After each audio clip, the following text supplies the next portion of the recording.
Chapter 6. And I saw when the Lamb opened one of the seals, and I heard, as it were the noise of thunder, one of the four beasts saying, Come and see! And I saw, and behold, a white horse, and he that sat on him had a bow, and a crown was given unto him, and he went forth conquering and to conquer.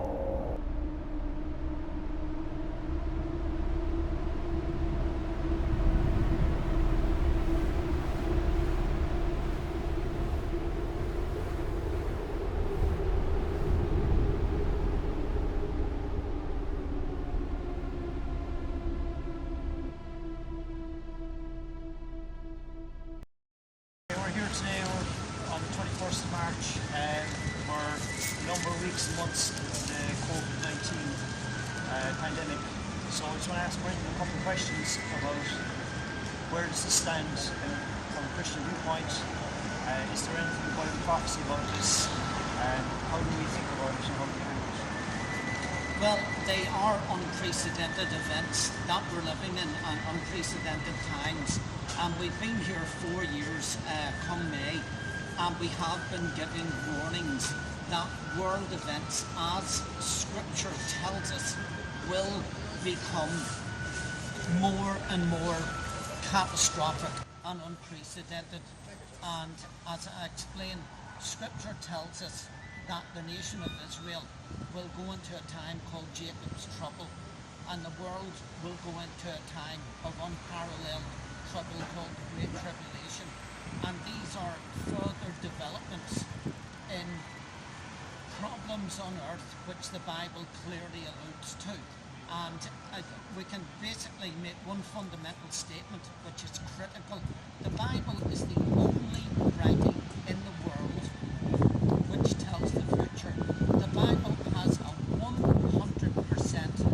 accurate telling of the future and the past, and that's why we can believe it.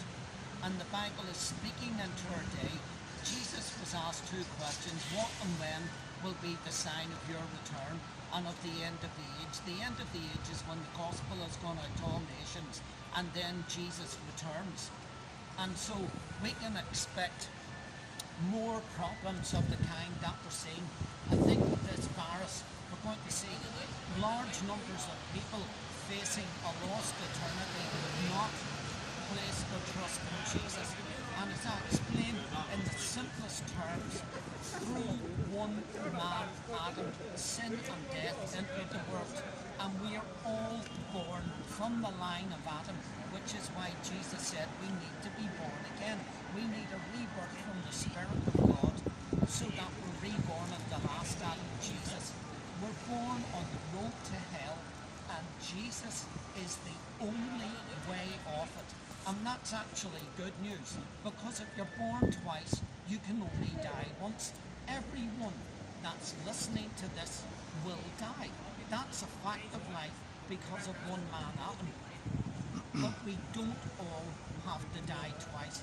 We can escape eternal punishment by simply accepting Jesus' one-time sacrifice for sin. The biggest con job is to believe that your religion can save you. No man's religion can save him. Jesus is the Savior, not religion.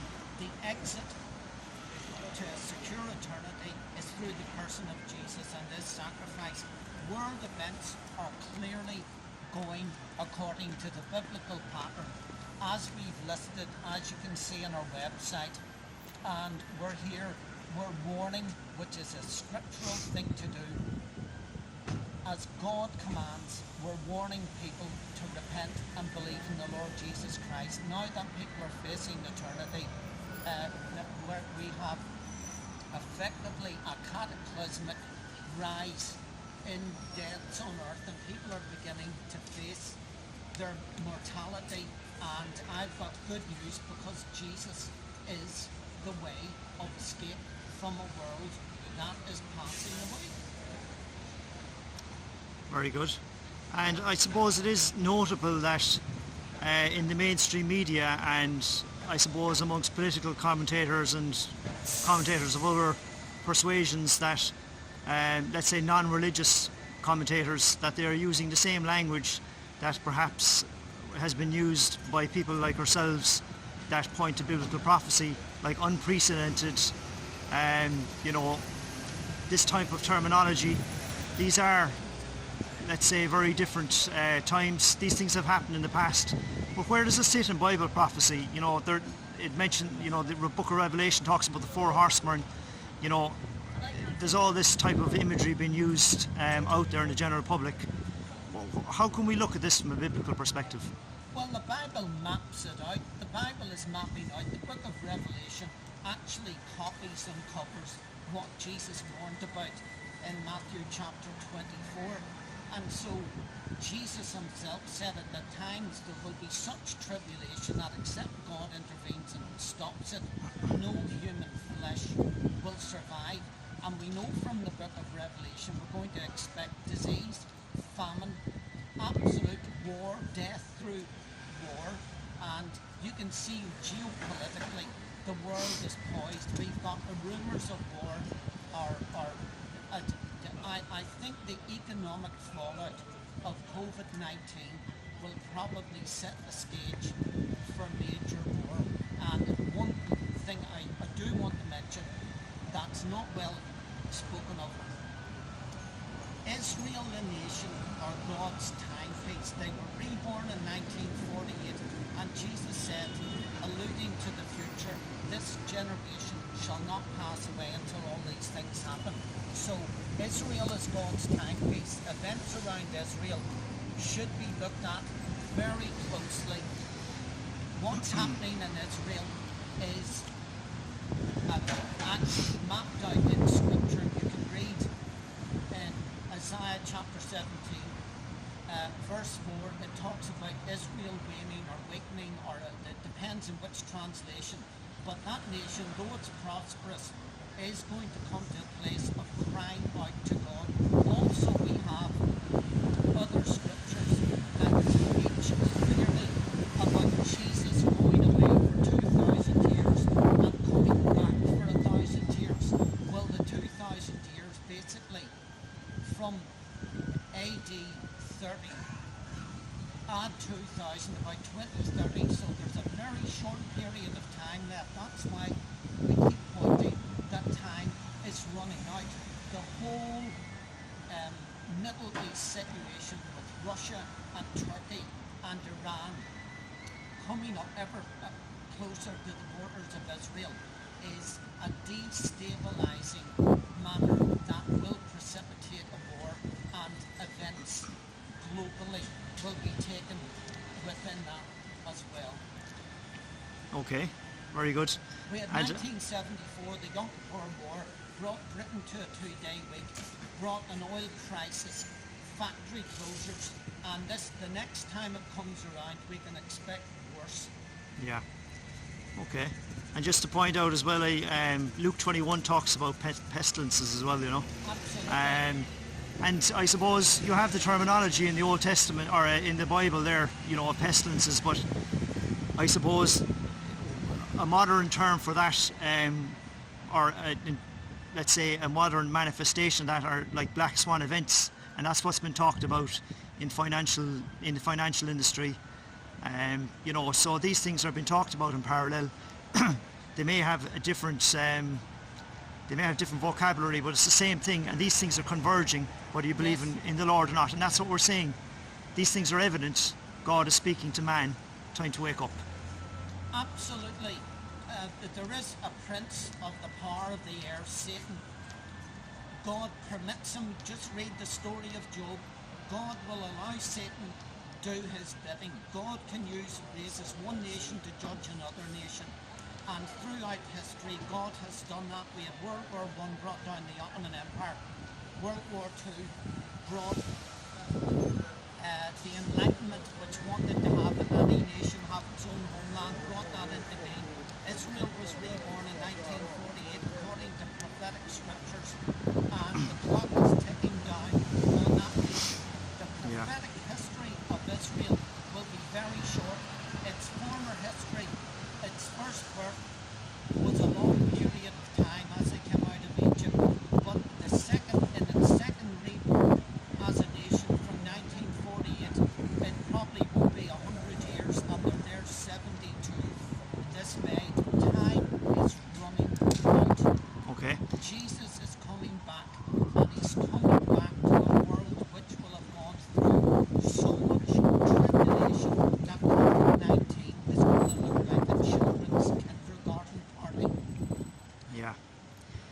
I suppose let's bring the question closer to home within, let's say, evangelical Christian circles.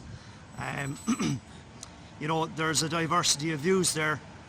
Some people, I suppose, are ascribing this COVID-19 to the work of the devil, and I suppose there are others, I suppose, close to where we would sit, would say that God is removing his hand of protection because of the progressive waving of the fist in God's face.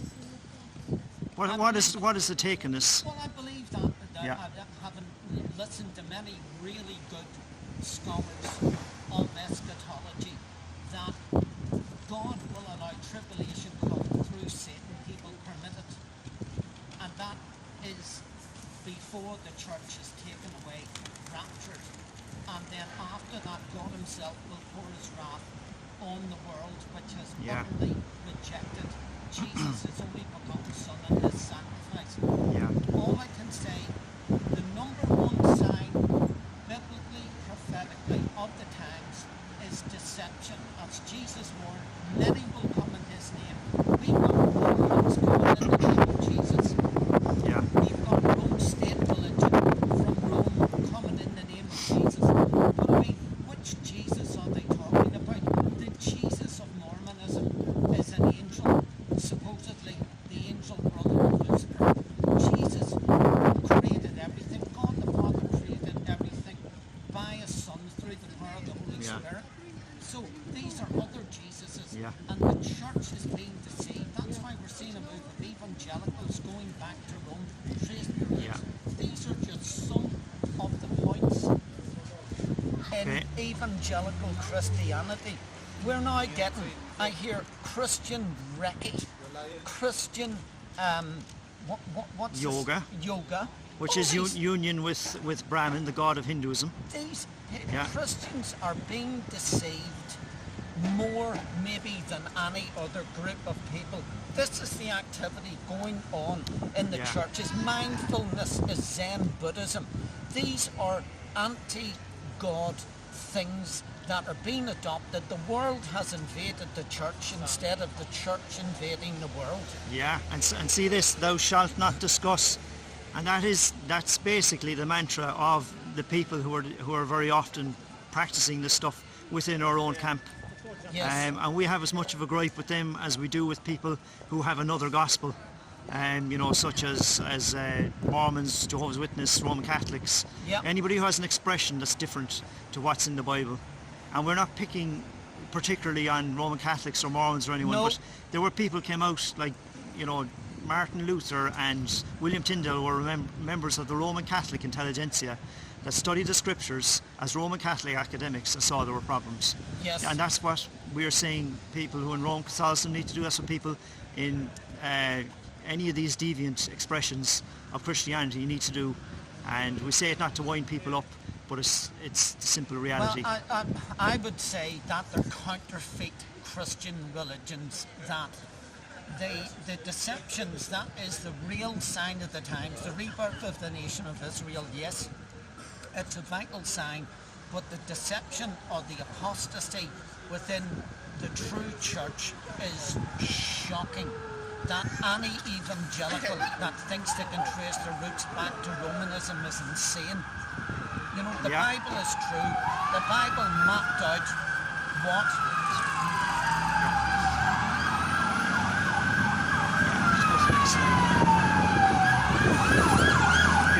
behind us.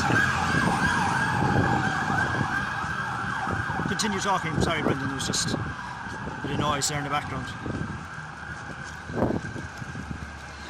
Deception. I mean, we know that in the scriptures, in Timothy, Paul warns about doctrines of demons. Forbidding marriage is a doctrine of demons. Abstaining from certain foods, all these things. And then we've had long established doctrines of demons in our state religion, which we all know about. But it's getting worse because now we're beginning to see doctrines of demons in evangelical Christianity. The idea that the prosperity gospel, that God's going to make you rich and rapture you out of here. I think Christians should be prepared to be persecuted if they have a genuine faith in Jesus. As has been the norm throughout all of history. That's what history Has been the norm, shows. yeah. Anyone who adhered to Scripture as the only authority, the only basin of teaching, scripto solo, as Luther said, was persecuted. And it's a bit like the scriptural type is well explained. The child of promise and the child of the flesh.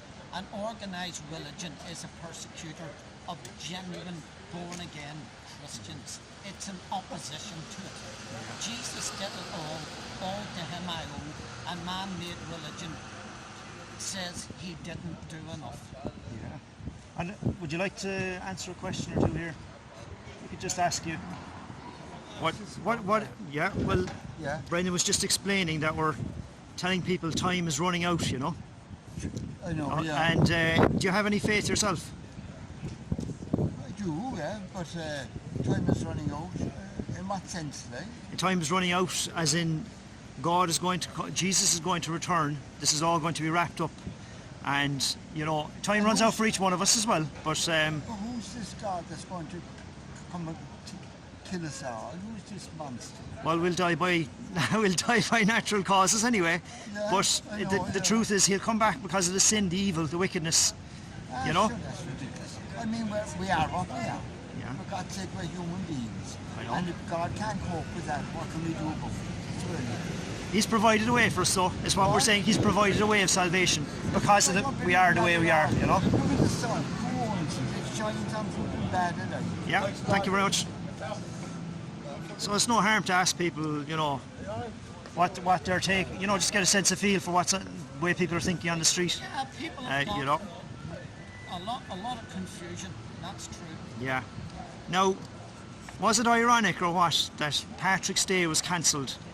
When you look at the account of Patrick's Day, like St. Patrick was a Christian evangelist that came here Yes. to a pagan Druid nation, Yes. and he was originally abducted and basically served as a slave under this man Mulloch, who was was a member of the Druid religion. Yes. And when he eventually escaped, he came back again as a Christian evangelist and met Mulloch and told him the gospel. And Mulloch's response was to go into his house, set it on fire, and he died crying out to his gods. And what have people in Ireland done? They've gone the way of Mulloch. Patrick's Day is cancelled. Why would we celebrate Patrick's Day when they're really gone the way of Mulloch? It should be Mulloch's Day from now on. Well, I think you're right. I've said it before, and I'm not well received when I said that we unfortunately live in a pagan nation, right, with a pagan state religion, with more pagan practices and celebrations, and unfortunately St. Patrick's Day is basically a pagan drunken festival and has nothing to do with the gospel Which Patrick preached. which Patrick preached. And people are deluded, and evangelical Christians, if they think marching down the street with groups of people who are in inverted commas celebrating St. Patrick are deluded, we should have nothing to do with it. And this year it's been cancelled, and I think it's actually, hopefully, it's given people time to think things through. It's a time to consider eternity, as it says in Scripture, prepare to meet your God. Events are going to go catastrophic, and it's time to consider eternity, and there is one simple solution to man's security, and that is to be born again. Jesus Christ was crucified for sinners as a supreme act of love, despising the shame. Jesus endured the cross, the shame of my sin, your sin, and any other person's sin. He died once and for all, and is sat at the right hand of the Father until all things are being restored to him, and they're being restored in our viewing and in our sight. And people should flee man-made religion. It can't save a duck out of a pond. Very good. And I suppose we'll wrap it up now. Just looking at the egg timer here, let's just hope it hasn't run out for us. It looks very much like time has run out for Ireland corporately, possibly, but people on an individual basis could turn to God, Yes. and that's what we are saying, simply. And the only way to do this really is to pick up a Bible and read it. That's really the only way to do this, and to pray to God. Well, we're meant to be discipled by Yeah. the Word of God, the Yeah. Bible. And in the meantime, if you haven't got access to the Bible, all you have to do is ABC, accept you're a sinner, believe Jesus Christ was crucified, died and was buried and rose again for your sin, and confess Him. Make Him be your reason to live. Abandon, U-turn, give up all. Ask God to cleanse you from all your sinful practice, and tell Him you want to be born again, with tears if necessary. Tell Him you're sorry for what you've done. Turn to Him and ask Him to be your God. When He's your God, you will start to please Him. Yeah, and a closing verse, I suppose, in memory of Paul Hogan, who was at the GA matches behind the goalpost for the last 20 years with the sign saying John 3:7, Yes. marvel not that you must be born again.